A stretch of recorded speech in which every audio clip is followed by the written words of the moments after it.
Bonjour à toutes et à tous, bienvenue dans votre nouveau rendez-vous de l'actualité économique sur Pi-Business Info, le journal de l'économie. Au sommaire de cette édition, une réforme profonde du service public sénégalais sur la table du gouvernement, le nouveau code des investissements bientôt prêt, l'écho, la future monnaie ouest-africaine fixée pour 2027 et à l'international, deux grands mouvements, la raffinerie de Dangote sauvée de la crise et le Niger obtient 144 millions de dollars pour renforcer l'accès à l'énergie.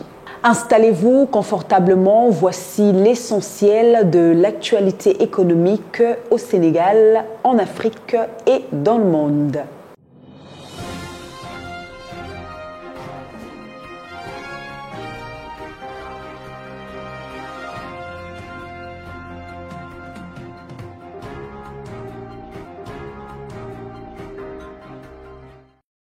Réforme du service public, un rapport accablant. Le rapport des concertations nationales sur la réforme du service public, remis au Premier ministre Ousmane Sonko, pointe de graves lacunes dans l'administration sénégalaise. Faible compétence des ressources humaines, absence d'accueil professionnel, corruption, retard, infrastructures inadaptées. Le constat est alarmant. Le rapport dénonce aussi un absentéisme chronique et appelle à une refonte totale du système pour garantir la continuité et l'efficacité du service public. Ousmane Sonko, la transformation de l'administration à un pilier du redressement national. Le Premier ministre a martelé l'importance d'un service public rénové et éthique. Il appelle à une administration moderne, transparente et compétente, tournée vers le citoyen. Il dénonce la corruption, les recrutements clientélistes, les inégalités salariales et promet une loi pour protéger les lanceurs d'alerte. Pour Sonko, il faut refonder l'État pour atteindre la souveraineté et soutenir le développement économique.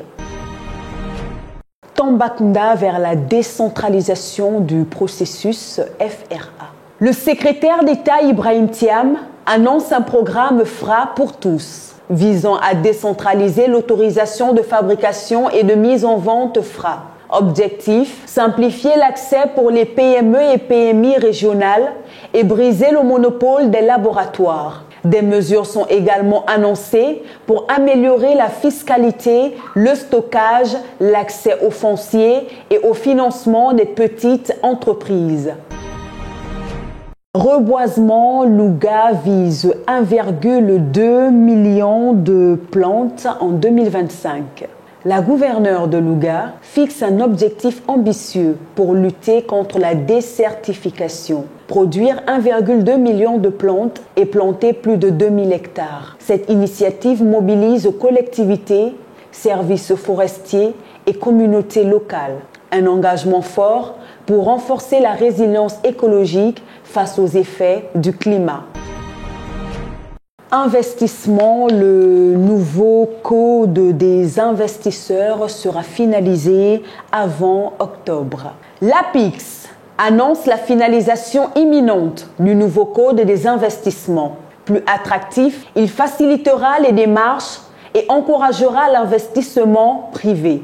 Avec le plan Jumbanticom, l'État mise sur plus de 4 600 milliards de francs CFA entre 2025 et 2028, financé à 90% par des ressources internes, sans recours massif à l'endettement. Investissement, le Sénégal maintient son cap malgré les incertitudes mondiales. En prélude au forum Investing Sénégal, l'APIX souligne la solidité des fondamentaux économiques du pays. Près de 4 000 milliards d'intentions d'investissement enregistrées en 2024-2025 en hausse constante. Le DG de l'APIX salue l'effet positif de l'élection de Bassirou Diomaye Faye et annonce de nouveaux projets majeurs comme Aqua Power. finance l'éco la monnaie unique de la CEDEAO annoncée pour 2027. C'est désormais officiel. La CEDEAO vise 2027 pour le lancement de l'éco. Cette future monnaie ouest-africaine est présentée comme un levier majeur d'intégration régionale. Mais sa réussite dépendra du respect des critères de convergence et surtout de l'engagement de puissances économiques comme le Nigeria. Paiement instantané, la BCEAO lance sa plateforme fin septembre. Grande nouveauté dans l'UEMOA, la BCEAO déployera fin septembre la plateforme PSP, un système interopérable de paiement instantané, transfert en temps réel, baisse des coûts, inclusion financière. Cette réforme technique est vue comme un tournant stratégique pour moderniser le système financier ouest-africain. Afrique-Simbank accorde 1,35 milliard USD pour refinancer la raffinerie Dangote.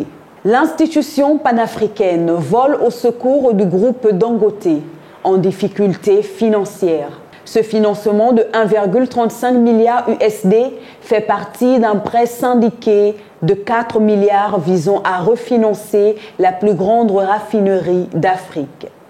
Une bouffée d'oxygène pour cette infrastructure stratégique essentielle pour l'autonomie énergétique du continent. Niger, 144 millions de dollars de la BAD pour l'énergie et la compétitivité. La Banque africaine de développement soutient le Niger avec un prêt de 144 millions de dollars. Objectif, faire passer l'accès à l'électricité de 22 à 30%, notamment dans les zones rurales, et booster la compétitivité industrielle.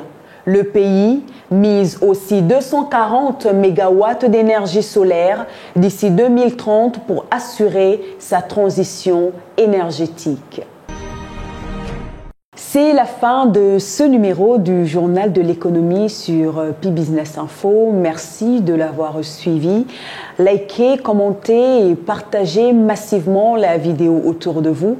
On se retrouve demain pour un nouveau point complet sur l'actualité économique au Sénégal, en Afrique et dans le monde. Bonne journée à toutes et à tous. À demain sur Pi-Business Info.